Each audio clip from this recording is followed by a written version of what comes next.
Hello, happy Monday. I hope everyone had a wonderful weekend. Today I'm going to talk about decision fatigue, and this was a topic that was brought up after my last video. So truly, if you guys have any topics, ideas that you'd like to hear more about, please comment below. It's important to me and I take it seriously. I want to get content that is valuable to you, and if we can relate it to your ideas and Cheegs, then that's ideal. So decision fatigue, what is it? Why is it important? What can you do to minimize it, and how does it relate to clothing and consumerism as a whole? So decision fatigue, otherwise known as cognitive fatigue, comes from the idea that you can only make so many decisions. Your brain has only so much energy, and each decision takes energy. So the average human makes around 180 decisions every minute. So these aren't life or death decisions. They're, should I drink this coffee? Do I want this pencil? What shirt should I wear today? Are those shoes going to be warm enough? Should I go outside? So these are decisions, right or left, right? These are decisions that don't necessarily mean much, but we're making them and they take energy. So it's important to understand it mostly now when we've got this technology at our fingertips where we're making more decisions than ever before, and we have the ability to make more decisions. Because we're scrolling through and we've got all of these tools at our fingertips.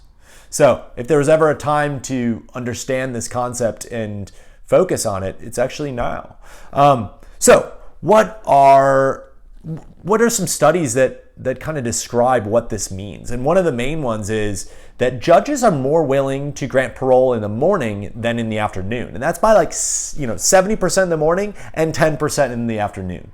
It's a big difference, and that comes from the idea that judges feel energized and focused, and they have enough energy to make the decisions in a way that they feel confident in the morning, and in the afternoon they might be a little bit more indecisive. They're tired.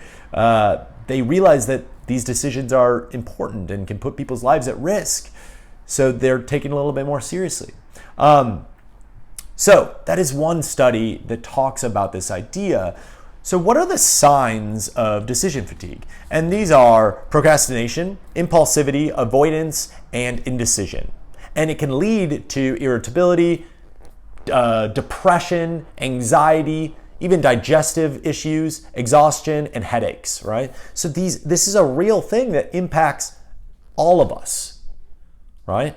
And what can we do to minimize this and to keep decision fatigue at bay? And there's a bunch of things that we can do, right? So one of the big things is we can write things down, write out a plan, either the night before or in the morning, write out what you're gonna do that day. And so you're not making the decisions throughout the day. You have it written down, you already decided. It's on paper, right? You can leave the big things for the morning or times where you feel refreshed and you feel like you have enough energy, right? You can outsource decisions, right? So you want to make the big decisions for yourself, but the small decisions you can outsource to other people, and that'll give you more time to focus on the big things, right? You can minimize low-stake decisions by routines and planning ahead. So, Steve Jobs, for example, wore the same clothes all the time. You don't have to do that, but his idea was, I'm gonna make less decisions when it comes to this. Like, I don't have to decide what to wear. I wear it all the time. People, you wake up in the morning, if you have the same breakfast every morning, you don't have to wake up and decide what are you going to make for breakfast that day. You wake up, you make your bed, you have coffee. That's a routine, right? And it kind of gets rid of the opportunity to make other decisions that might not be that important to you. So now we know how to minimize some of these things, right? So how does it relate to clothing and consumerism? And the fast fashion industry has brilliantly decided, or kind of made us tricked us into believing that we need everything for every season all the time. And at Cheegs, we're focused on a lot of minimalists and essentialists, these people who want to focus on the big things and not as much the small things, make their life a little bit more simple, right? And so we don't want to be one of 100 things in your closet. We want to be one of a few that make your life better. And so, a lot of people wake up and they go into a closet and they've got all these options, and that creates more decisions that they have to make. So what are the things that you can do now to streamline that system, right? So how can we kind of keep decision fatigue at bay when it comes to your clothes. You can go in your closet and anything that hasn't been worn in 2 years, get rid of. Give it to someone. If it's a jacket, go on the street. People are cold right now, and there's more people on the street than we've ever had before. And so you can give them a jacket, right? It's going to simplify your life. It's going to help someone else. It's going to make you feel sharper, and it's going to make you focus on the bigger decisions.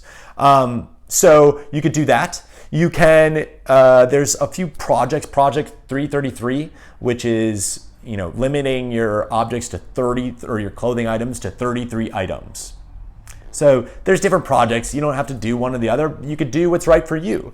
But in the end, it's not about buying everything. It's about, buying creating a timeless style that reflects who you are, and with quality clothes that you like, that kind of take the pressure off of keeping up with all of the other styles that come seasonal. Every season we have new styles nowadays. So that takes a little bit of the pressure off. So Cheegs, right now I've been trying to watch a lot of things, read a lot about sustainable fashion, fast fashion, kind of the issues with this. So one documentary you can watch on Netflix, I brought it up last week, is The Minimalists, or Minimalism. So you can watch that. It's great. Another one that I watched recently, as we're trying to, we want to make sure that we're doing everything ethically, and that we're, being examples of what a company should do in terms of manufacturing, sustainability, treating humans, right? And a really good show that'll make you a little bit more intentional about the things you buy and the decisions you make it's called The True Cost, and it's on Amazon Prime, and I truly recommend it to anyone. I think it's worth the time, and it'll make you sit back and kind of be a little bit more intentional about the way you look at buying things all the time and consumerism as a whole. So I hope you learned something today. If you guys have any other topics that you'd like me to cover, please comment below. Have a wonderful week. Thank you.